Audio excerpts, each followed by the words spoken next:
Students देखिए, आज हम आप लोगों को अब वर्ण या अक्षर के बारे में बताएंगे। तो देखिए, सबसे पहले हमें ये पता है कि वर्ण क्या होता है, जिससे भाषा का निर्माण होता है या भाषा की सबसे छोटी इकाई को हम वर्ण या अक्षर कहते हैं। उसके दो पार्ट्स होते हैं, अर्थात दो भेद होते हैं। एक होता है स्वर और दूसरा होता है व्यंजन। इंग्लिश में हम इसको कहते हैं वावेल और इसको क्या कहते हैं, कॉन्सोनेंट कहते हैं। तो जब हम इंग्लिश में पढ़ेंगे स्वर या व्यंजन, तब भी वही वर्ण के दो पार्ट पढ़ेंगे। हिंदी में पढ़ेंगे तब भी दो भेद पढ़ेंगे, और संस्कृत में पढ़ेंगे तब भी दो पार्ट पढ़ेंगे।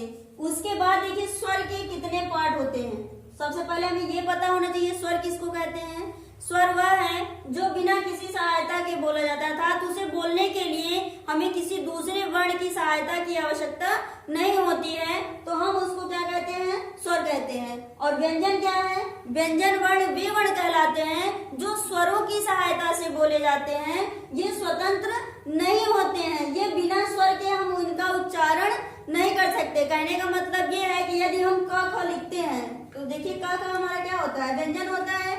यदि हम क लिखें तो बिना स्वर के देखिए ये अधूरा है, क्योंकि जब ये लिखा जाता है तो हलंत लगाया जाता है।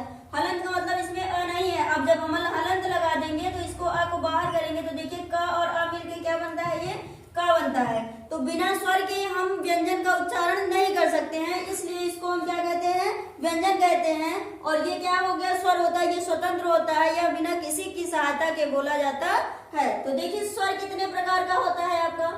पहला आपका ये संस्कृत का है, और इंग्लिश में और आपका हिंदी में चेंज होगा। तो देखिए, ये आपका संस्कृत व्याकरण है, तो इसमें ह्रस्व स्वर क्या होता है, दीर्घ स्वर क्या होता है, और प्लुत स्वर क्या होता है। स्वर के प्रकार हैं। स्वर इसमें तीन प्रकार के होते हैं। देखिए, पहला आपका ह्रस्व स्वर, दूसरा आपका दीर्घ स्वर, तीसरा आपका क्या हो गया, प्लुत स्वर। तो ह्रस्व स्वर क्या होता है, देखिए ह्रस्व का मतलब क्या होता है, छोटा। छोटा का मतलब जिसको हमको पढ़ने में थोड़ा समय लगता है, एक मात्रा के बराबर समय लगता है, उसको हम क्या कहते हैं, ह्रस्व स्वर। जैसे यदि हम छोटा अ का उच्चारण करेंगे तो देखिए अ, अगर हम इसका उच्चारण अ करेंगे तो इसमें देखिए बहुत कम समय लगा है, एक मात्रा के बराबर समय लगता है। उसी प्रकार छोटी ई, देखिए इसको हम बोलते हैं तो बहुत कम समय लगा हुआ है। छोटा ऊ बोलते हैं तब भी बहुत कम समय लगा हुआ है। फिर री बोलते हैं, उसके बाद क्या बोलते हैं, ली। देखिए, मूल रूप से ये हमारे जो ह्रस्व स्वर हैं, ये कितने हैं, 5 ही हैं। इनको हम ह्रस्व स्वर बोलते हैं क्योंकि इनका उच्चारण करने में हमें एक मात्रा के बराबर ही समय लगता है, इसलिए हम इसको क्या कहते हैं, ह्रस्व स्वर कहते हैं।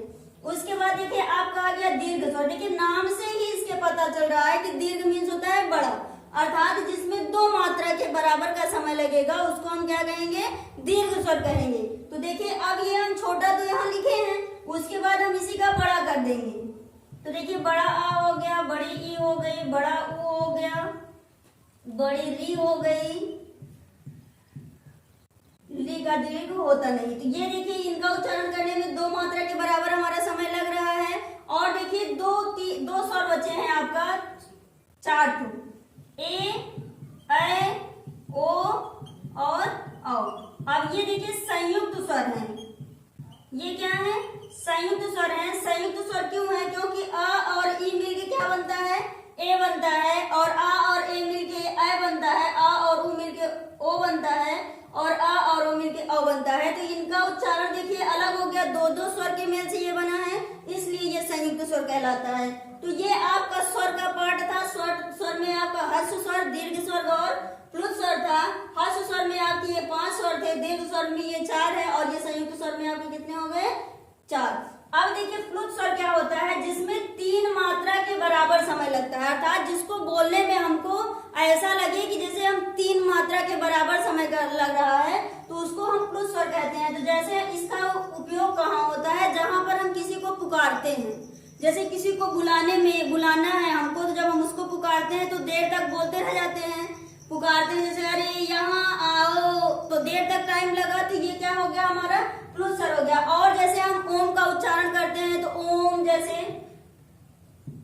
ये ऐसे बनता है, तो ये सब किसका एग्जाम्पल है, ये प्लुत स्वर का। जहां पास ये यस का टाइप का बना रहे, इसका मतलब होता है 3 मात्रा के बराबर का समय, तो उसमें हम क्या कहेंगे, प्लुत स्वर कर देंगे। ठीक है, आप लोगों को व्यंजन के बारे में बताएंगे। अभी तक आप लोगों ने स्वर के बारे में पढ़ा, स्वर के प्रकार देखे। अब देखिए व्यंजन, व्यंजन कितने प्रकार का होता है? 4 प्रकार का। देखिए स्पर्श व्यंजन, अंतस्थ व्यंजन, ऊष्म व्यंजन और संयुक्त व्यंजन। सबसे पहले क्या है? स्पर्श व्यंजन, फिर अंतस्थ व्यंजन, फिर ऊष्म व्यंजन, फिर क्या है? संयुक्त व्यंजन। तो देखिए स्पर्श व्यंजन क्या होता है? जो हमारे जिह्वा को स्पर्श करके, अंदर के भाग को स्पर्श करके उच्चारित होते हैं, उन वर्णों को हम स्पर्श व्यंजन कहते हैं। स्पर्श व्यंजन क से लेकर म तक होता है, क से म तक। अंतस्थ व्यंजन क्या है? य र ल व।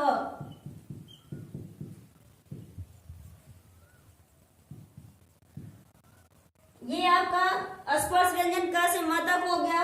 अंतस्थ व्यंजन हो गया य र ल व। ऊष्म व्यंजन देखिए स ख स ह।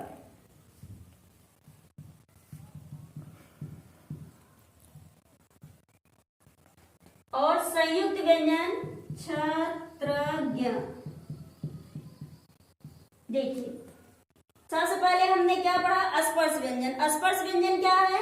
क से म तक। अंतस्थ व्यंजन क्या है?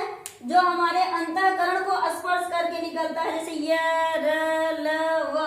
तो ये क्या हो गया आपका? अंतस्थ व्यंजन हो गया। फिर क्या था? ऊष्म व्यंजन, जिसमें हमारे अंदर से ऊष्मा का संचरण होता है। जब ऊष्मा निकलती है, जैसे हम उच्चारण करते हैं स ख स ह, तो देखिए ऊष्मा निकलती है, रगड़ खाती हुई निकलती है, इसलिए इसको हम क्या कहते हैं? ऊष्म व्यंजन कहते हैं। उसके बाद आपका संयुक्त व्यंजन आ गया, जिसमें 2 व्यंजनों को मिलाकर व्यंजन का निर्माण होता है, उसको हम क्या कहते हैं? संयुक्त व्यंजन कहते हैं। Thank you.